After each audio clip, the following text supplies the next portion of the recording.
Hi, I'm Brittney Ashley, your host of Breaking Norms, Building Dreams, your guide through this transformative journey in both business and life. This is your place crafted for dreamers, doers, or anyone who has been told they can't. Get ready as we challenge those narratives together. You're tuning in live to the United Public Radio Network, airing on 105.3 and 107.7 FM in New Orleans. We are streaming on all the popular platforms every Monday at 3 p.m. Eastern Standard Time.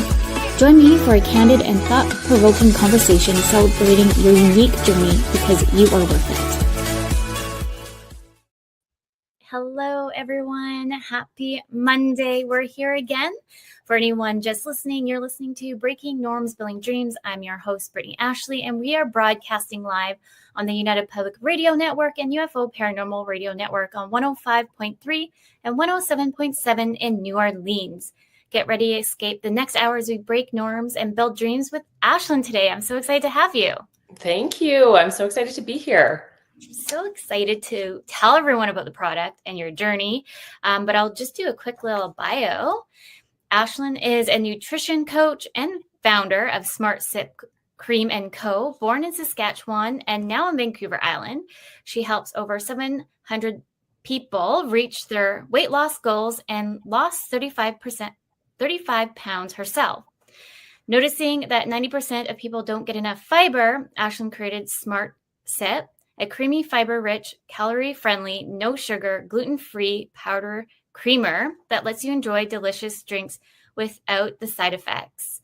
I'm so excited to learn more about the product. I know a little bit, but you can dig in more about that. But then maybe you can just tell everyone about who you are a bit more. I just did a quick bio. Because I always like you to tell it than me. Yeah, no, of course. So yeah, I am originally from Saskatchewan, a tiny, tiny town. And I graduated with 5 other people because people are always like, I'm from a small town. I'm like, I am from a small town. It is a small town.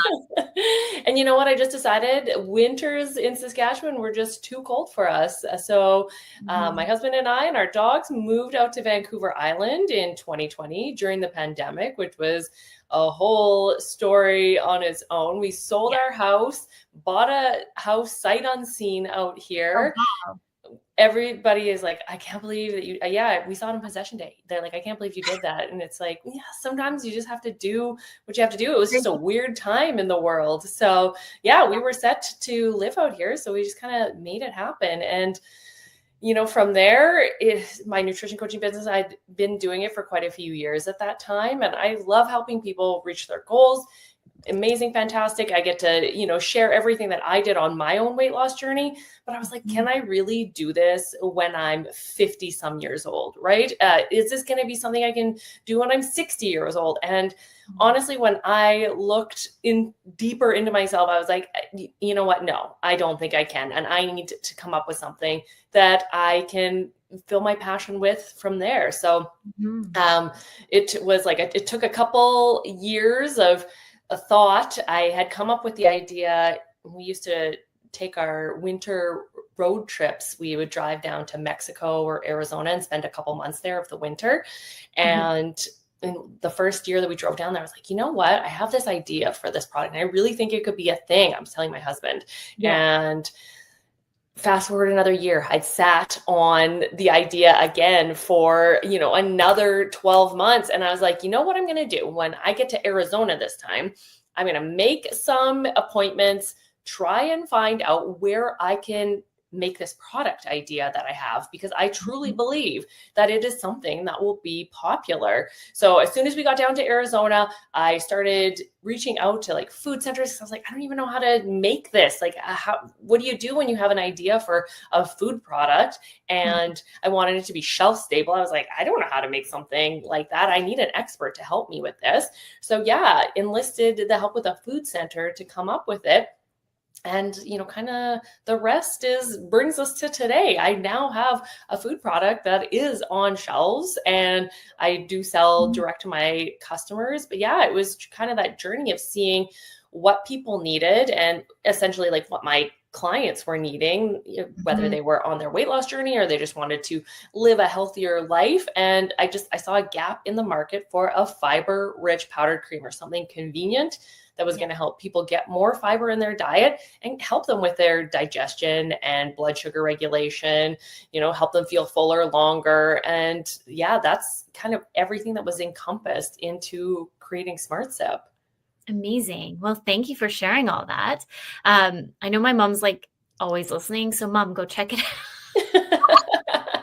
I actually have told her about your product, and she's just like, she has to always like see it for herself. But I know after the show, she's probably going to go look it up. Totally. And you know what? I do like a ton of markets because, people, they want to know more about it. People are skeptical before trying it. I can't just be like, oh, it actually tastes delicious and creamy. They want to, so I'm like always sampling at markets and things like that. And yeah. Love that. No, and then what was it? There's a whole bunch of stuff that just got recalled too. Protein powders. I was like, my brain. As everyone, if you're just re-listening, I've been out sick for some time. I'm second week back full into things, but I find my brain still foggy. So bear with me. Protein powder, a whole bunch of them just got recalled because of lead. So I don't know if they were so much recalled so California has stricter regulations on lead found in food products. And what the study was saying that came out is that based on their higher levels, that they had found some protein powders had more lead in it. They were more vegan type protein powders, but as we know, vegan stuff comes from stuff that's grown in the ground. Stuff that's grown in the ground contains more lead due to the soil. So it's all about, safe consumption, and what we have set for rules and regulations in Canada. CFIA regulates all of that stuff, and there are broader terms, and it's personal preference. I'm not saying that it's safe or not safe or anything, but people have to do their own research on it and kind of understand the parameters of the studies that are out there, because yes, there was some different context in what was released in those. So they aren't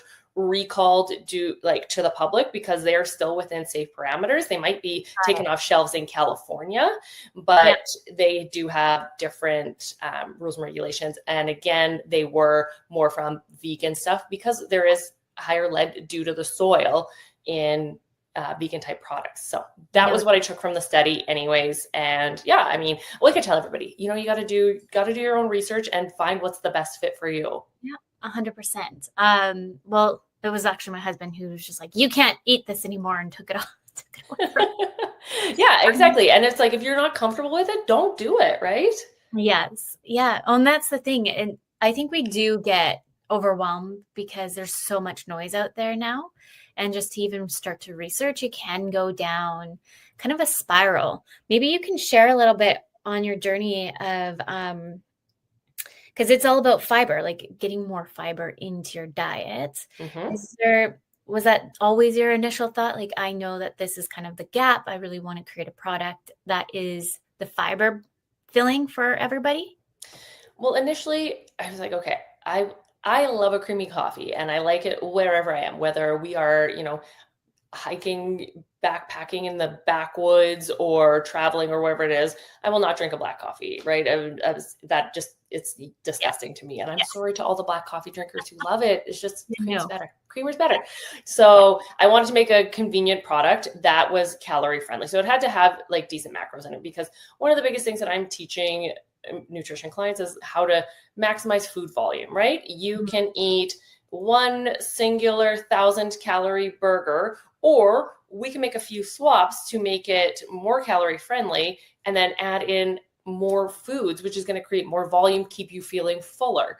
So my whole thing is about creating things that are going to maximize people's calorie benefit, like I said, whether they're on their weight loss journey or not. So my first thing was I wanted it to be a coconut oil like powder in there, because I just found it like coconut oil milk isn't as creamy, and neither is like almond milk and things like that. And I was like, okay, I don't love that. I did try one once that was just a coconut oil in it. And I was like, okay, that's good. The fiber aspect came into play when we were like, I was very adamant on it being 25 calories per serving because I don't want people blowing their calorie budget to have a delicious drink in the morning, afternoon. You guys can have 8 cups a day. I never judge, but so that was the main thing. And one of the things that we started playing with was adding chicory root fiber. And my clients know when I started talking about the product and saying that it had fiber in it, they were like, oh my gosh, there is no better product that you could have come up with something with fiber in it, because I could always teach people how to get enough protein in their diet. They always struggled with fiber. And I don't want to say that I harped at them, but it was, I'm always giving them ideas on things they could, be eating and adding. And the reality is it's just very hard for some people. So I was like, okay, what if we make this something that's easy, convenient? They can take it with them wherever. So that's kind of how the shift happened into a fiber product. So it was mainly, I wanted it to be coconut oil and powdered, and I wanted it to be 25 calories per tablespoon. And again, I was like, I don't know how to create that. So it was working back and forth with, I call her my recipe scientist. She's actually called a product development specialist. Okay. It's her actual title. Yeah. And so I give her the parameters that I want, and then we work together to try and figure out what that looks like. And that was kind of where the fiber aspect came in. But it was like, it's perfect for me because I sit here and I talk about fiber all of the time. So to be able to give people this, a fresh take on fiber, not your Metamucil that you found in your mom's cupboard, something that actually tastes good. That's also functional, because people aren't drinking Metamucil because they're like, oh, I really want a glass of orange juice. That's not why they drink it, right? So to make it functional in that it actually is giving you a creamy coffee, and you're getting some fiber in it too. I love that. How did you even find somebody to work with you to creating this product? I've never thought about creating products. So this just interests me. It fascinates me. Yeah. And I get this question a lot. It is hard because it's a lot of Googling. So I was like, I don't know how to do this. And the thing, I had a couple friends who had created products. They were more in the snack food industry. And I remember, and it was quite a few years ago, they don't have their products on the shelves anymore. Snack foods is actually a really tough industry to crack because there is so many out there, right? When you think snack foods, you're going up against chips and, healthy versions of chips and, pretzels, and literally everything that's out there. So it's a tough industry. And I remember them posting, and I remember them in the plant with their little hairnets on. And I was like, So I reached out to the one girl and I asked her, and I was like, hey, your pretzels, where did you have them made? And so she gave me the name of a place, which made me do some more research into what is a food center and where are these located. So I did find one at UBC. I found one at the University of Saskatchewan. And there have been more that pop up in other provinces as well. They aren't, in every province. So that's one thing. And then there's also the private route that you can go. They are just private companies that you can use. Either way, it costs you money. It costs you money to develop it and work with them. But yes, I didn't know anything about this. So I just talked to them, got some quotes from the university ones, because before I created SmartSip, I didn't even know about, the private companies that do it as well. And ended up going with the one at the University of Saskatchewan. It was just more cost effective. Like I said, I'm originally from Saskatchewan, and it's been really nice to work with them. And whenever people ask me, that's where I recommend them to go, and they will help you out. Amazing. Do they give you, do you kind of lead into the science behind the food, and they support you on that, give you recommendations? How does that kind of flow a little bit? They are a blank canvas. So you tell them essentially what you want in your product. Yeah. And it kind of goes from there. So they're not giving you recommendations on it. I had to use my knowledge as a nutrition coach to, decide on what was best. And I feel like it's got to be you got to jive kind of with your product specialist as well. Yes. Mine is a Red Seal Baker was initially part of her, and she's also a holistic nutritionist. So Oh, her and that's I align in the ways that we feel about food. I'm a very like moderation is key. No perfect. foods are off limits kind of a nutrition coach. So I'm not one that's going to sit there and, bash something. I truly believe in moderation in anything. So, so we just kind of aligned. So I guess I didn't need to ask anything because I already knew where I wanted to go with it. Yeah. And that just came from, being a nutrition coach. Amazing.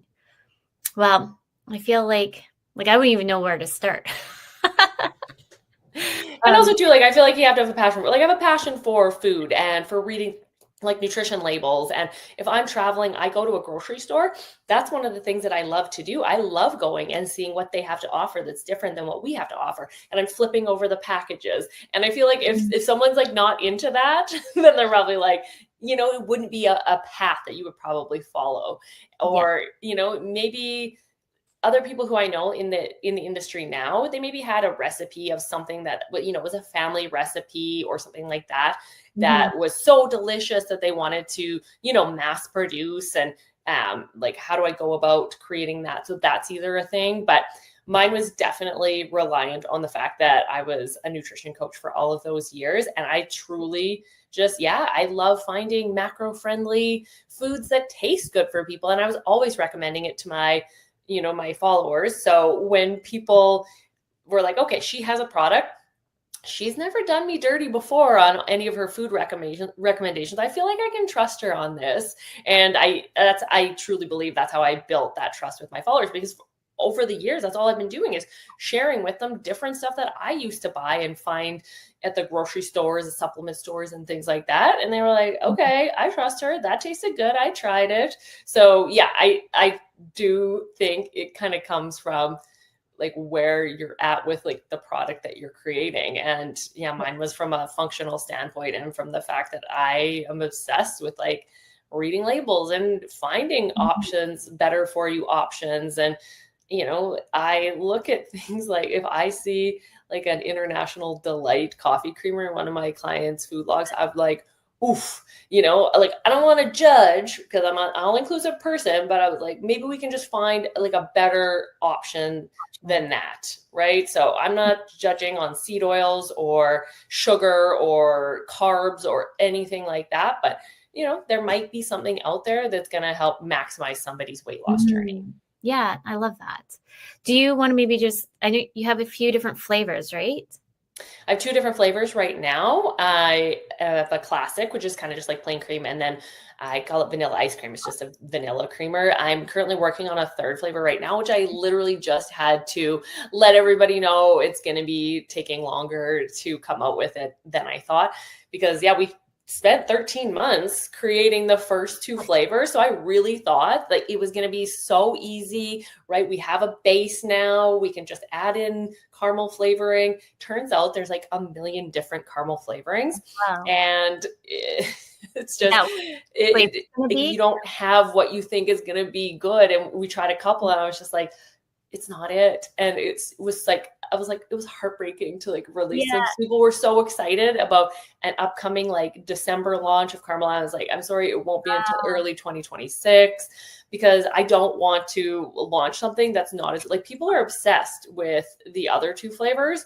And I don't want to release something that's not great. It wasn't bad, but it wasn't as good as the other 2. And so we're back to the drawing board again, and it's just going to take a little bit longer. Plus, when you're working over the holidays, like everybody's closed down everywhere. So you can like everything takes longer, like essentially a month of holidays in there, with the people who I get my suppliers and the manufacturers and all of that stuff. So it unfortunately is at a bad time. And doing that is just going to take longer. So that'll be the next one. But I'm going to have probably 3 flavor launches in 2026. So that's going to be super exciting. Are they kind of a secret? No, I have talked about them on social media before. So caramel will be the first one because that was like the most requested. Cinnamon bun is going to be the second one. And then the 3rd one will be hazelnut. So all what So the people wanted. I always am polling my social media followers, asking them what they want to see. Like even today, I had on my stories, I didn't love the font in one part on the bags, and I had a different option that I work with a designer on the design of the bags, and she likes the old one and I liked the new one, and I was like, okay, we got to take it to the followers to see what they liked. And right there's the consumers. Why I can't make stuff that just I like. It has to be something that catches their eye. So yeah, I let them in on the process a lot. Put a lot of stuff on my stories for them to vote on. And like even the name of the caramel one, it's called Caramel Cloud. That was a suggestion from a follower. So I do take people's, suggestions into consideration for sure. Amazing. Well, if anyone is listening to us, I put the IG here, but it's the Smart Sip. Oh, maybe I'll read it. It's moving too fast for me. I'm the Smart Sip CEO. I was like going to try to read it, and my brain's like, doesn't want to. But you also have a YouTube video too. So there we go. So anyone that's just looking for you. So it's all right here for everyone. And I'll put it in the comments for everyone as we're chatting more. No, those all sound like absolutely amazing. And it's nice to have variety too. So now you've got the base and now you're building from that. So I'm excited for those other few to like come in fruition for you and try them. Yeah, totally. And I think a lot of people forget that. They're like, why don't you have more flavors? I'm like, well, it costs a lot of money.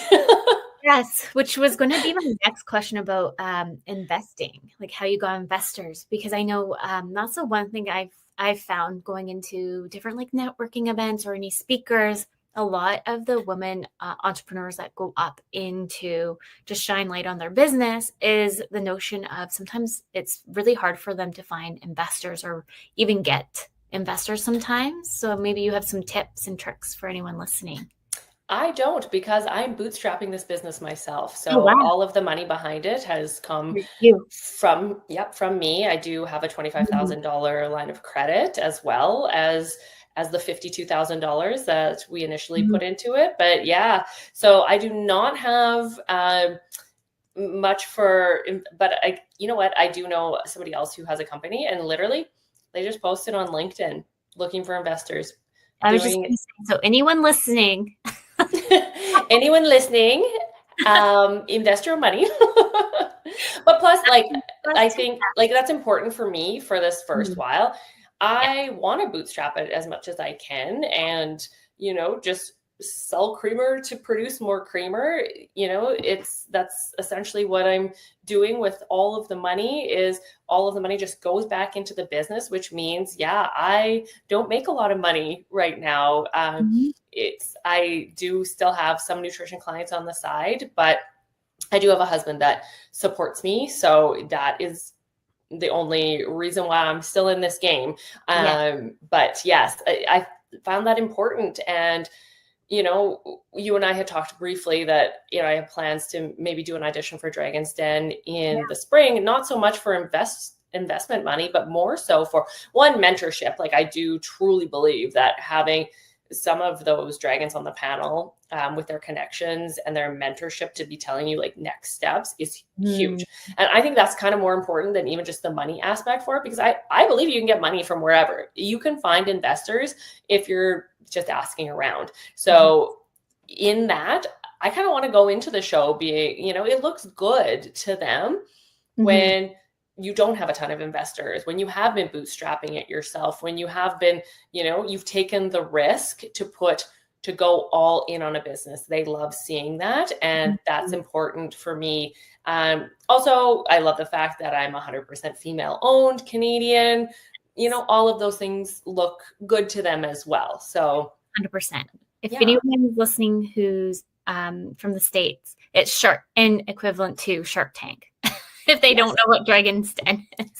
Yes, it is Shark Tank. And then actually some of the dragons, because they have dual citizenship, were actually sharks on Shark Tank as well. Yes, I actually saw, they just did a launch not too long ago, and there was, I guess, a US company coming into Dragon's Den, which was not usually. Yeah, because I saw it was on TikTok, and so I was just trying to like listen to more of. So they won't be a US based business. They'll be a Canadian based, but if they're trying to get distribution in the US, they might be looking for funds to do that. Because yeah, one of the criteria is that you have to be Canadian owned to be on Dragon's Den. Yeah. I thought that was interesting because everybody is like going crazy in the comments. And I'm like, there has to be more to this. I'm like, I'll research it later on another date. Yeah.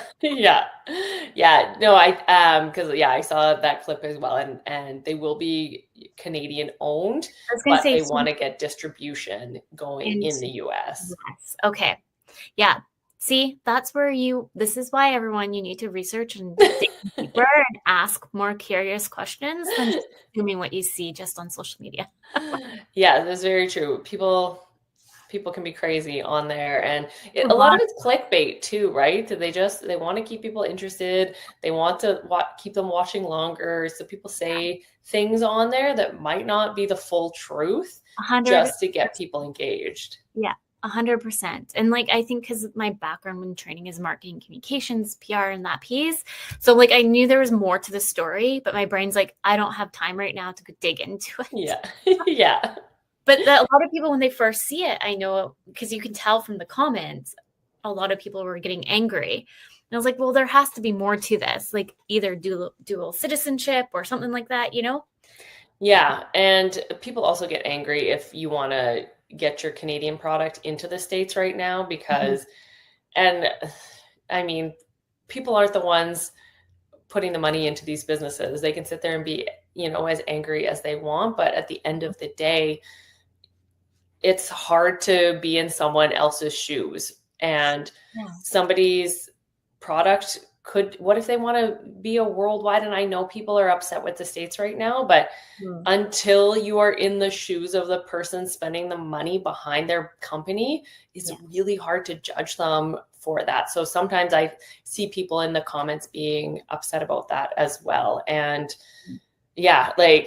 but honestly, it's a great time to be a Canadian food and beverage product, because people do want to support Canadian food and beverage. So it was just was one of my 2025 things that actually did align. I had some things that did not align. I've had some of the lowest lows in 2025, but that was one of those things that like came to fruition in there. So, and that's entrepreneurship. Like we were just chatting before the show that I was super sick and all the things. And like, even when I look back for 2025, and I can't believe we're almost in November, like I'm kind of excited though for Christmas. Sorry, anyone who's not.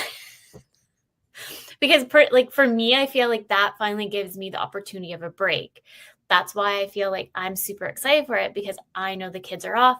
That's when I finally give myself that, okay, you have these times off, and I don't feel so guilty that I'm not working 24/7 as hard as I should be. That's where my note was coming from the I'm excited for Christmas, but we as entrepreneurs, like we have ebbs and flows on the daily, on the monthly, and it's a lot. For sure. And I mean, when you sell things like physical things, it's like Boxing Week is another one of your busiest times of the year. So when you're like, I'm excited about Christmas or a break, I'm like, You're like, don't bring that up, Brittney. Like Q4 is the busiest time of year for people who do have product-based businesses, because it's holiday season, your Black Friday, your Boxing Day. It's the time where it's the make of your business, because nobody's buying your products in come January. And I know it's a little bit different because I sell creamer and people are using creamer all the time, but you definitely notice people tighten up the purse strings in January, and basically due to an overspend on, from the holidays. So they're like, ooh, I can't have this creamer right now because, things are a little tight from over the holidays. So, when you're someone like myself who doesn't make a ton of money, and like, yes, I sell a lot of product, but like I mentioned, all of the money goes back into the business. Is like, if I don't have that for my next production runs to order my next ingredients, right? For me to order ingredients for my next production run, it's $40,000. And so if I'm not maximizing Q4 sales, I don't have that money to, put back into that, or I have to take out another loan or something like that. So all of that plays a role in it. So yeah, Q4 for me is definitely this is like the clutch season. Yeah. Well, I don't want to stress you out. No, I try not to stress. I try not to stress out about things that are out of my control, right? I can always do my best, but as I've learned in this life that there are so many things that are out of your control that I just kind of got to roll with it. Mm-hmm. And if we put too much pressure on ourselves, you can burn you out. I know for me, like just struggling 2 young kids, I do put a lot of pressure on myself. And so it's taken me a lot to be like, when I was super sick, it's taken me a lot to even just like take that step back and be like, your body is telling you to like focus on you right now. Everybody else is healthy. We just went down the crazy path. Everyone's finally healthy, but you. So you need to focus on you. Yeah, for sure. And like, I've probably had the worst month of my entire life this past month. No.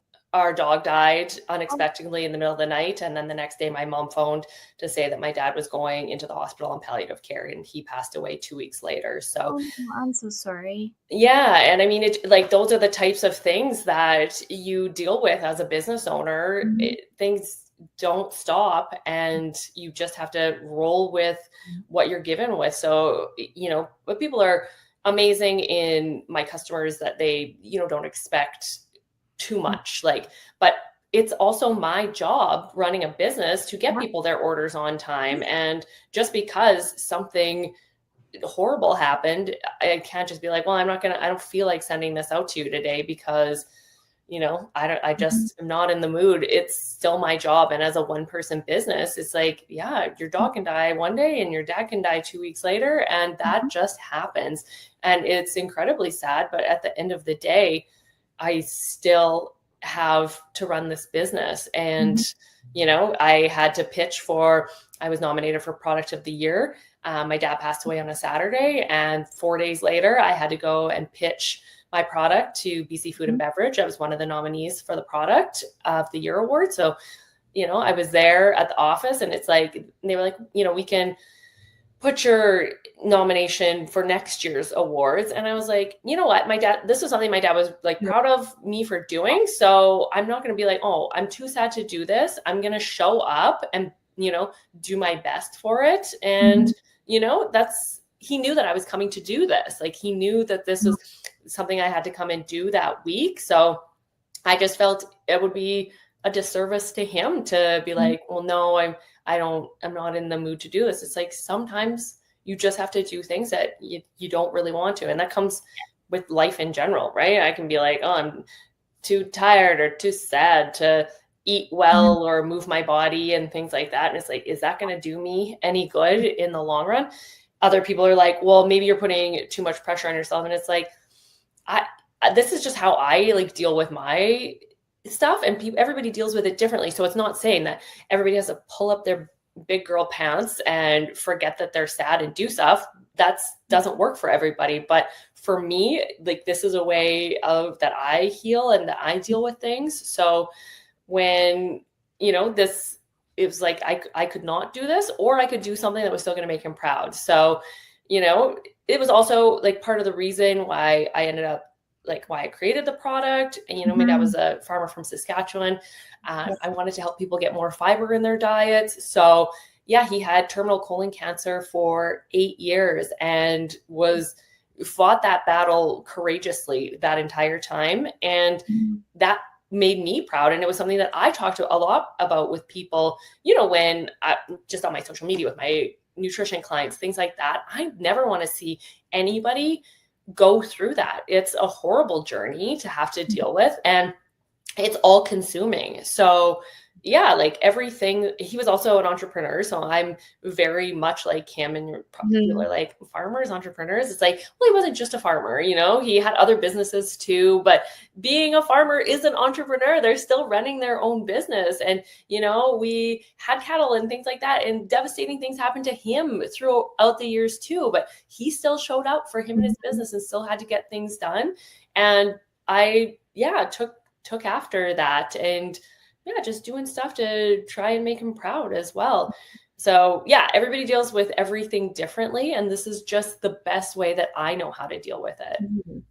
100%. And I know that's kind of, you and I relate a little bit on that, is my stepdad passed away right before when I fully decided to launch. And that's kind of the pushing point too for me, was that life is too short. And I know I still carried on and pushed forward through the chaos. It's how we show up too, especially when you're so passionate about something too. Like, I know you're so passionate about this product. I can see my mom see listening. Fiber is a saver. Terry knows. She knows. And then, see, I told you she's listening. I love that. We love farmers. She's gonna go to your website. I already know she's probably gonna block my Oh, that's amazing. Yeah, Terry, we do love farmers, and yes. you know, it was just one of those things in life, and that's why I say it's unpredictable. You will never. There's never a day that you can go by and guarantee anything. And honestly, I only have this one life to live, so why not spend it doing the things that I enjoy and make me happy? And those are the things. I'm not a person who would just, go lay in bed for days on end. And that's fine if other people are. I'm just saying it's just not what I would do. And I'm not that I always feel like I have to explain things to my followers, just being like, why I am working and things. And other people are like, I was the same way. I went back to work because I couldn't sit at home just thinking about it, being sad all the time. And that's okay if you're that person, but you also can't judge somebody else who is like, okay, it makes me feel better to do the things that I'm doing. I'm not a person who would come on to social media and cry and show my feelings online. My friends even know, like, I'm not going to even go to their house and that's just not the person that I am. And it's not wrong. It's just each of us are different. So yeah. And everyone's like, you don't need to justify anything. It's like, yeah, but unfortunately when you have, 250,000 social media followers, you sometimes have to explain these things, or else, you do get some judgment from it. You do, unfortunately. Yeah. So I just did this presentation. So I have something in my eye where I keep on trying to get something in my eye and it won't come out. It's probably one of the dog hair or cat hairs floating around here. That's what I was just going to mention too, that you have a lot of following, and I know you have a lot of followers that give input on your how your product and the graphic design pieces, and you're showing up every single day. And there's unfortunately some people that they compare, and I think sometimes in society it's just sometimes it's like a natural thing. And so one of my presentations on the weekend was saying, try not to compare, because you don't know somebody's chapter. You might be in chapter 20 and you might be in chapter 3. So you don't know what's really happening behind the scenes. And so we need to start challenging the mindset and the narratives of what we kind of run through in our brain a little bit, because so social media is wild. It's like the Wild West. It definitely is. It definitely is. But I love how you do show up and just talk about that too a little bit, because it shows the different sides too. And it also, I think, shows that we are all human, because I think we forget that we are all human on social media a little bit.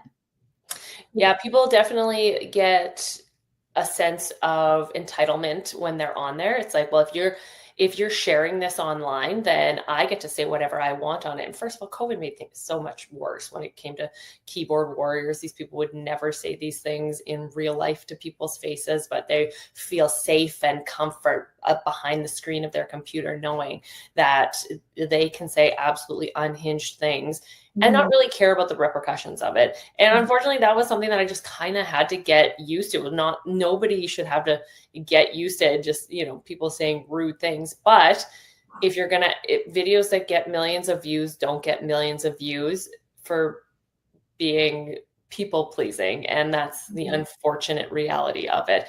And everybody has a different opinion. So you're not going to please everybody anyways. So learning that and knowing that, these people's rude comments are more about them than they are about you is the biggest thing. And yeah, it's like, if people when people are out there sharing their true, authentic lives, that's where they find their community. So you'll get some haters, but you're going to build this community of, so many more people who align with your values. And the only way to reach those people, unfortunately, is by having those other people. And they'll hate everything about you, right? They'll hate your eyebrows. They'll hate the way you speak, the way you move your mouth.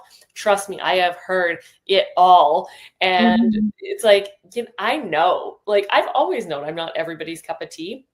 But when you are in a more public light, then that's where you get to hear every single thing that everyone hates about you. And at the end of the day, you just have to kind of laugh it off, because these people, who are they? Who are they really? And they're not somebody that I would ever take advice from anyways. So yes, that's where it is. And I know for me, like, I'm a work in project, because I am such a people pleaser. I am such like a perfectionist. I'm such like, on my talk was about imposter syndrome. And so I am like, I have imposter syndrome so much, because a lot of it can be also like, it could be linked to childhood trauma pieces. It can also be linked to neurodiversity, like a combo effect, high level. And I just know that a lot of things for me like gets triggered. So when someone's like, oh, I don't like Brittney because X, Y, and Z. And I was like, I've learned over the last 7 years of doing this business is like, and I'm still learning by any means, is listen and just kind of like, okay, interesting. And then keep going. And then like the whole let them theory, let them do whatever they need to do and say about you, and just keep moving on, because at the end of the day, it's all about you and how you move forward. Yeah, you're never going to change their opinion anyways. So you can either, one, use it for social media engagement, and it'll continue to push out your content to the right people, or you can delete the comments. And I feel like my social media is like my living room. Okay, like, I'm inviting you into my home right now, but if you came into my home and you were like, your eyebrows are ugly, I'd be like, you can leave now. And that's kind of how I deal with it. It's like, I've let you into a public viewing of my living room, but I still have control over who I let into my house. And I mean, you can't follow the rules, you're going to be asked to leave. And people don't love that. They feel like I said, that entitlement that you put this online, so it is, I can say whatever I want on it. And that's not how it works. And people love to make fun of content creators as they sit there and are watching and, addicted to the people that they're addicted to. It's like it's all content, whether you like it or not. So, yeah. Well, it's kind of like I'm not a Swiftie by any means, but I do love her music, Taylor Swift, if anyone doesn't know what Swiftie means. But like, just like her new music that just rolled out, like, I love all her music. Like, I'll just listen. Like, I love all her music, whatever she does. And just the amount of haters, I'm like, wow, like, y'all are just like, just appreciate the music. Either you like it or you don't like it. Just let it be. If it really bugs you that much, don't listen to it. But it's just bananas how the world is also fascinated, like, with celebrities and or all these things, and they just hyper focus. And it's like, well, why don't you just focus on your life and who you want to be and how you want to show up? Yeah, I agree with all of that. And I almost like the day that I take the time to stop and comment, even if I'm like, oh, whatever this person is spreading is total misinformation, and I know the exact fact that they're, spreading fake news about, I will never stop and comment. Just like, I created a food and beverage product. Everybody's taste buds are different, right? I know it's not going to be for everybody, because there's literally not a product out on this earth that every single person likes. So that is okay. But when people are like, want to say rude things or whatever, I'm like, nah, you don't get to here. You don't get to be like that. And when it used to be my nutrition coaching business, maybe I would prod them along, I guess, a little bit, just so my content got pushed out more. But here I'm like, no, you don't get to be like that. So yeah, I just stopped, started deleting people's comments. And if they come back again, they get blocked, because nobody needs that negativity in their life. No. And it's not, you're spreading misinformation, and I don't have time for things like that. I love that. I watched somebody on TikTok, and she has like this same like energy. She's like, I can't remember her name. I actually really adore her. And a lot of people just like attack her. She's like, just FYI, I blocked X, Y, and Z. If you're doing this, I'm just like, I love your list. So love it. Yeah. And we don't need that.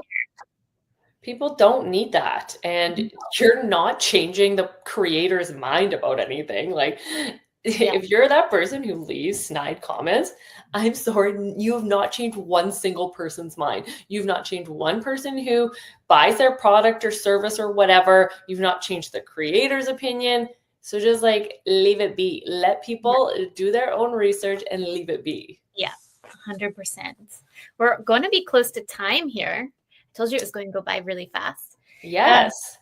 Is there anything you can, any tips for any women entrepreneurs that are thinking about starting a product-based business? I know you've mentioned a few things here, but anything that really stood out for you that can really help someone move the needle?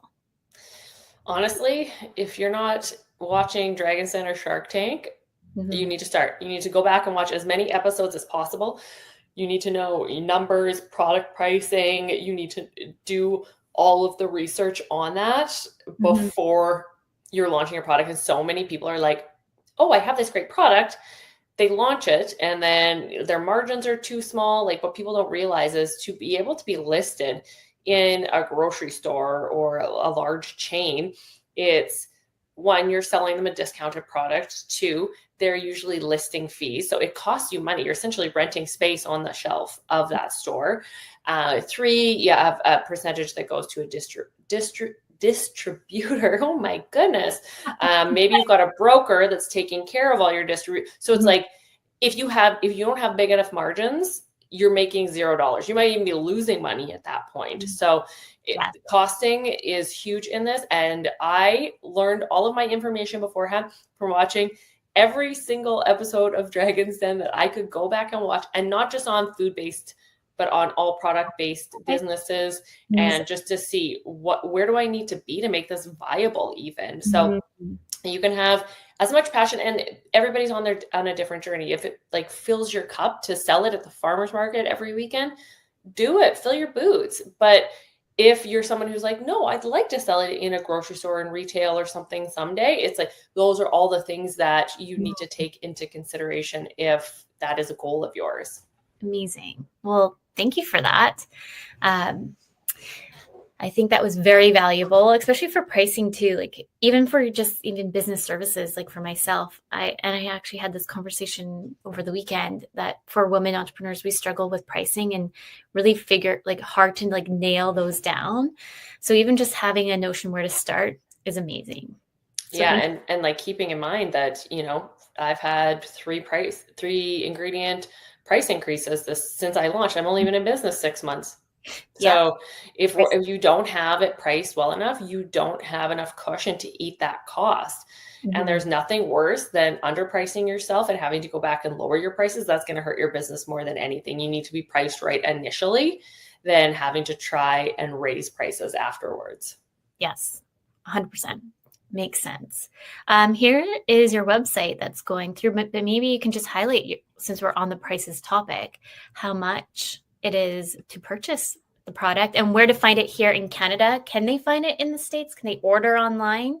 Not yet. I would hate to see somebody order it and then they get dinged with a bunch of tariffs and duties and whatnot. Because you'd be like, I ordered a $28 bag of creamer and then got charged $70 in fees. Like, right? Because I don't have any control over any of that stuff. So unfortunately, until things because I do have other like nutrition clients and whatnot that are from the US, and they're like, we want to order so bad. I'm like, I know, I'm sorry. you got to come to Canada and then Yeah. just drive it back across the border. And then, so yes, that is unfortunately not in the US yet, but someday it will be for sure. And so I do sell, I'm in 12 different, more like boutique type shops. I'm following in Saskatchewan. So I have 10 of the stores are located in Saskatchewan.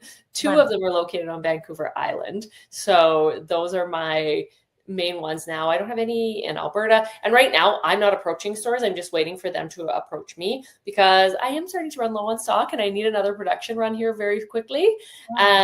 So I just, once I have more stock, I can then start approaching some other stores to see if they want to carry it. And most of my sales are done directly to my customers right from my website at smartsipcreamco.com. And I do free shipping if you order 3 bags. So yeah. Amazing. I'm just going to put this here. So anyone there, it's right there. For anyone watching us. Amazing. And I'll put it in the chat too. I'll do that now while we're just about to end here. That's amazing. I'm so excited to have met you and watch your journey because I know you're going to be so successful. I know Dragon's Den is going to be amazing for you. You're going to get in. I know it. Thank you so much. I appreciate that.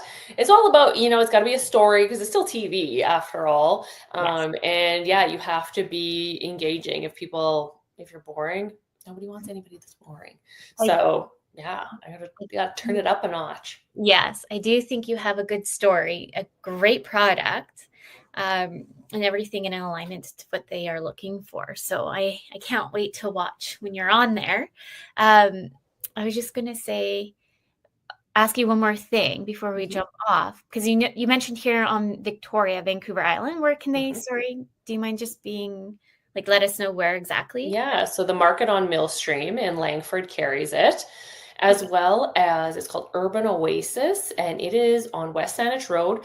And people are like, I don't know Urban Oasis. And if I say it's beside Mosey's Coffee Shop, people are like, I know Mosey's Coffee Shop. So on West Saanich Road, yes, it's this cute little boutique type store. It carries all different Vancouver Island products and just the cutest things in there too.